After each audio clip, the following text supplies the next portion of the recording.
November 30th, 2020, Seawall Inspection in Miami Beach for Green Coastal Engineering by SeaMeDive. Inspection starts on the north end of the property. Direction of movement is south. This appears to be a concrete poured-in-place panel wall.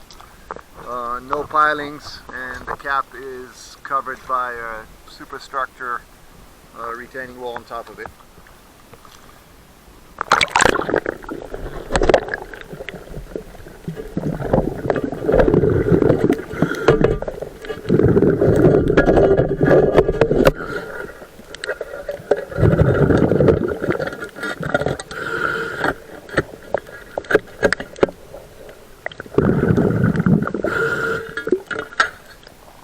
Feels like a concrete broken slab of the previous dock is right underneath.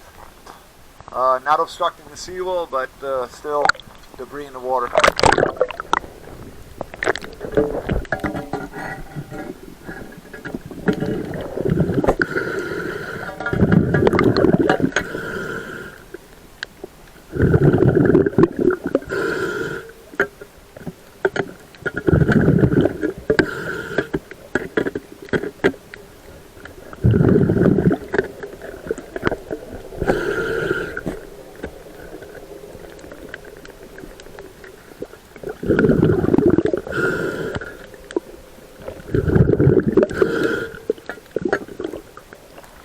Again, broken slab, part of the old concrete dock is left between these concrete pilings and pile caps that were left. The concrete is all lying on the bottom.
it.